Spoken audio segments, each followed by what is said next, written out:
فيديو النهارده فيديو جميل جدا، لاني هقول لكم على كل المشاكل اللي اتعرضت علينا في المتابعه اونلاين وهقول لك حلها. الفيديو ده هينزل لكم فيديو كل يوم خميس لحد ما الاجازه تخلص، هيبقى بيتكلم دردشه ما بيني وما بينكم. هقول لكم على الاسئله اللي اتعرضت علينا في المتابعه اونلاين كلها. وفيديو النهارده بالذات هيركز على المشاكل الخاصه او اللي بتواجه المراهقين.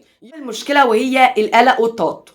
القلق والتوتر دي ليها اسباب، ليها 3 اسباب: الضغط الدراسي، تاني حاجة الخوف في المستقبل، تالت حاجة المشاكل العائلية.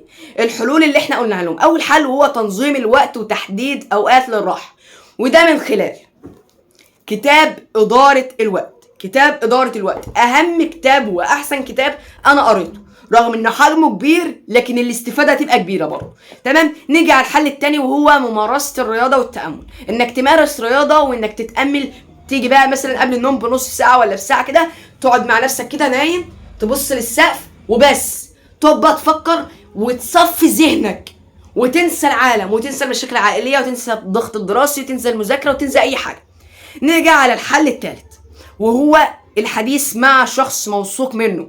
إنك تتكلم مع شخص بتحبه بترتاح له. انا برتاح لوالدي فبروح اتكلم مع والدي، بحكي له المشاكل بتاعتي، انا عارف انه شخص موثوق منه مش هيطلع سر بره. واوعى تحكي مشاكلك الخاصه بالعيله مع صديقك. تمام، ابوك امك او مستشار نفسي. نيجي على المشكله الثانيه وهي ضعف الثقه بالنفس. الاسباب: بتقارن نفسك بالاخرين، التنمر والسخريه، حد بيتنمر عليك وبيسخر منك.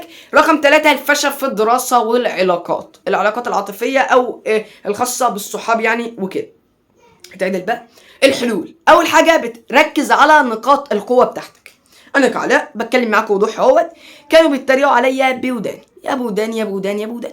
انا ركزت على ايه؟ ركزت على نقاط القوه بتاعتي. علاء شاطر وبيحب اليوتيوب وبيعرف يتكلم وعنده وماهر في مهارة الكوميونيكيشن وبيعرف يقول مشاريع وبيعرف يفكر، فركز على نقاط القوة بتاعتي. علاء شعره حلو، علاء شعره ناعم، علاء لبسه واسع، علاء لبسه عامل زي لبس الناس الكبار، مش لبس العيال الخوانات، فدي حاجات حلوة. فركزت على نقاط القوة بتاعتي. تاني حل هو الامتناع عن المقارنة مع الآخرين. تالت حل هو دعم الأهل وتقديم كلمات تشجيعية كتير. لو انت اب او ام بيتفرجوا عليا فقدم لابنك تشجيع، بلاش يا فاشل. على المشكله الثالثه وهي الادمان. اسكاب بقى الانترنت او الالعاب او الافلام الاباحيه والسكس. تمام يا عم علاء، طب انت قلت لي كده الادمان، طب ايه الاسباب بتاعتها؟ اول حاجه انك عايز تهرب من الواقع او المشاكل.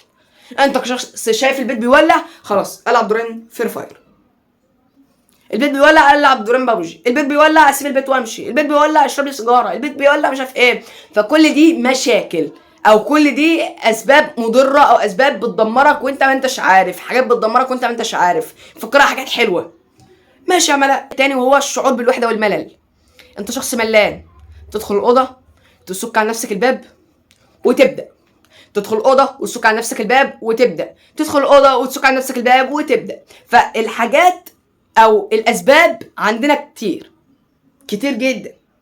تمام، بس انا قلت لكم 2 بس. نيجي بقى على الحل. اول حاجه اشغال الوقت بانشطه واقعيه. تاني حاجه وهي وضع وقت محدد لاستخدام الهاتف. انا امسك التليفون النهارده ساعتين، بعد الساعتين التليفون ده يبقى مع ايد مدير امن كفر الشيخ ولا مدير امن القاهره ولا مدير امن الجيزه. مدير امن يعني في ايد ابوك او امك. تمام. الحاجه الثالثه او الحل الثالث مشاركه الاهل في تنظيم الروتين اليومي. تروح لهم كده تساعد معاهم في المطبخ، تغسل طبقين، تنظف السجاد، تروح تجيب السجاد من المغسله. ما تعملش بقى نفسك انت الوزير. تمام. انا ما عنديش ادمان فما بعملش الحاجات دي. تمام. رابع حاجه وهي المشاكل مع الاهل. نكاف. ابوك يقول لك كلمه ترد عليه الكلمه، يقول لك هضربك تقول له وانا هضربك.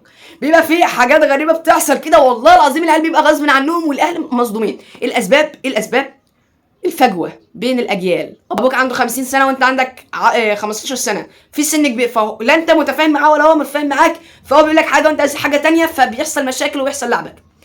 تاني حاجه رفض الاهل للتغيرات الجديده في شخصيه المراهق يطلع له شنب وطلع له دقن ويعمل شعر كيرلي ولابس له اوفر سايز وصوته طخن، فالاهل ما بيبقوش موافقين بكده، والولد عايز ياخد قرارات عن نفسه وشايف بقى نفسه انه كبر والاهل مش موافقين بكده، فبيحصل مشاكل. ماشي. الحلول: الهدوء الهدوء تتكلم، الاب يتكلم مع ابنه بهدوء والابن يتكلم مع ابوه بهدوء. التاني حل هو اللجوء لطرف ثالث من الاقارب او الاصدقاء او الدكاتره النفسيين. اخر مشكله وهي مشكله العلاقات العاطفيه المبكره. الاسباب: الفضول او الشهوه. انت شخص بتبقى عايز تمسك البت، بتبقى عايز تتصور مع بنت، شايف الناس حواليك بيعملوا كده فانت عايز تعمل زيهم. السبب الثاني هو البحث عن الاهتمام والحب. اهلك بيبقوا مهملين فيك او مش مكبرين بيك، فانت عايز بنت تقول لك قالوا يا حبيبي احنا نازله دلوقتي، فانت عايز تكبر من نفسك، عايز تدور على الحب الحقيقي او الحب يا ساده. الحلول: اول حاجه وهو توعيه المراهقين في عدم فعل الشيء ده. انت شخص وواحد وواحده بيحبوا بعض وكده، فانت بتمسك ايدها وهي تمسك ايدك وتمشوا مع بعض. البدايه اللي بدايتها العلاقه اللي بدايتها حرام نهايتها حرام. العلاقه اللي بدايتها حرام نهايتها حرام، واللي نهايتها حرام النهايه بعدها حرام، والولد اللي هيجيبنا حرام. تمام. فانا حبيت اقول لك لحظه كده اخر حاجه او اخر حل هو تعزيز الحب والدعم داخل العائله. الاب ارجو منه يعني كبر بابنك، ما تصغرش بابنك، عامل ابنك حلو، بلاش تقول له انت نونو، بلاش تقول له كوكو، بلاش الكلام الغير طبيعي ده، وخد رايه في حاجات، وحتى لو مش هتنفذ رايه بس اسمع رايه. اعمل نفسك مهتم، كبر بيه، اعمل نفسك بتكبر بيه. وكده يبقى الفيديو النهارده خلص. وما تنساش تحجز معايا في المحتوى اونلاين. هكون الرقم اللي قدامك على الشاشه ده، وهيكون بسعر رمزي جدا اقل من نص دولار ب 25 جنيه يعني ببلاش حرفيا. وبرده ما تنساش تطور نفسك عن تطور ذاتك وتستكشفها.